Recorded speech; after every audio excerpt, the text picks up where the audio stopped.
Hello there, how are you? Welcome back to How I Did It. Today is part 3 in our fluid change on our 2008 Jeep Wrangler. Now I purchased this Topsider fluid changer from Amazon. And today I'm going to drain the transmission fluid from the top, and I'm also going to use this on the transfer case oil. Now both of these oils are actually transmission fluid oil. A little bit of assembly right out of the box, a couple of gaskets. It's pretty self-explanatory, came together rather nicely. It does help if prior to using it you go ahead and read through the directions all the way. I struggled with that a little bit, trying to jump into it a little bit prematurely. But anyway, now that we have this thing assembled, let's get into it. Pump it 40 times, or no more than 40.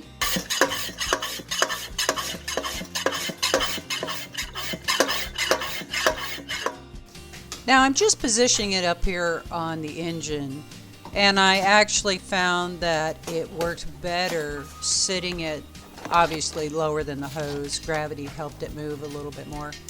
So you just stretch out the end of the plastic hose, get it the length of your transmission dipstick. Here I marked the dipstick with a Sharpie.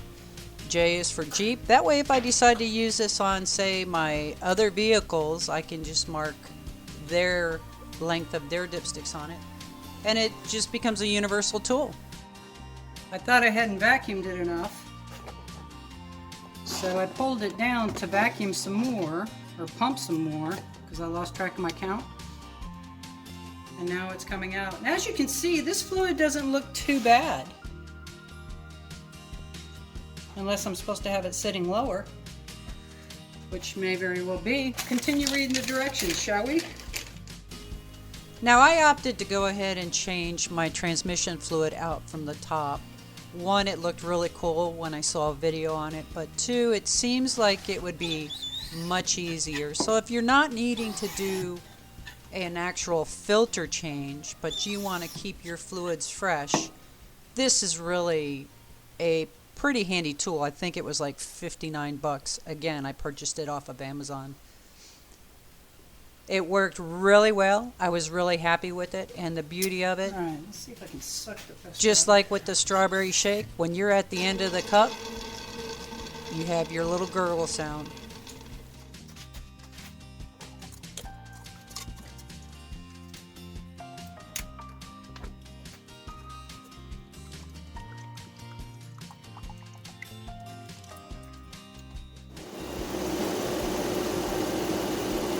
Sweet.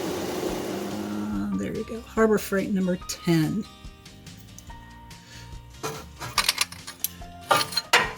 Got it. Look at that. Look at that.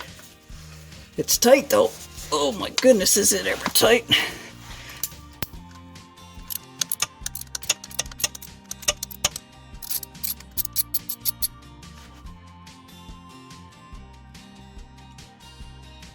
Okay, we're ready to go. I have it sitting right there. I did 35 pumps, and now I'm just going to suck it out of the fill and then refill it. I actually opted to go ahead and pull the drain plug on this. I wanted to see if I had gotten all the transfer case oil out, or transfer case fluid out. So before I refilled it, I went ahead, came up underneath here. So I'm hoping not a bunch of fluid comes out of there. And if that's the case, that vacuum worked perfectly. Okay, the moment of truth. A 7/8 inch socket on a 1/2 inch drive ratchet came right out. Went ahead, put that back in, minimal fluid. I was very, very happy with this tool. I will definitely use this tool to change this fluid again. And then refill it. And again, it's just like your diff fluids. Just fill it until you start seeing it come out.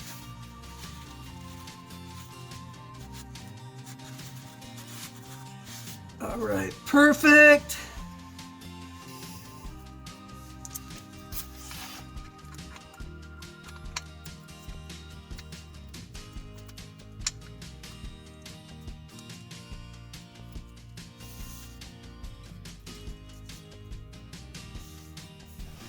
I'll tell you, overall, I was really, really happy with this tool and will use it many times in the future. Now, just a heads up, remember, worst case scenario is you have to hire somebody. But also understand, it's not necessarily going to go smooth right out of the chute. And a perfect example is this mess that I made. When I tried to use the funnel instead of pumping it into the fill, yeah, that's the mess that I made down below. Alrighty then. Thanks for stopping by. You all have a wonderful and blessed day. I'll see y'all next week on How I Did It.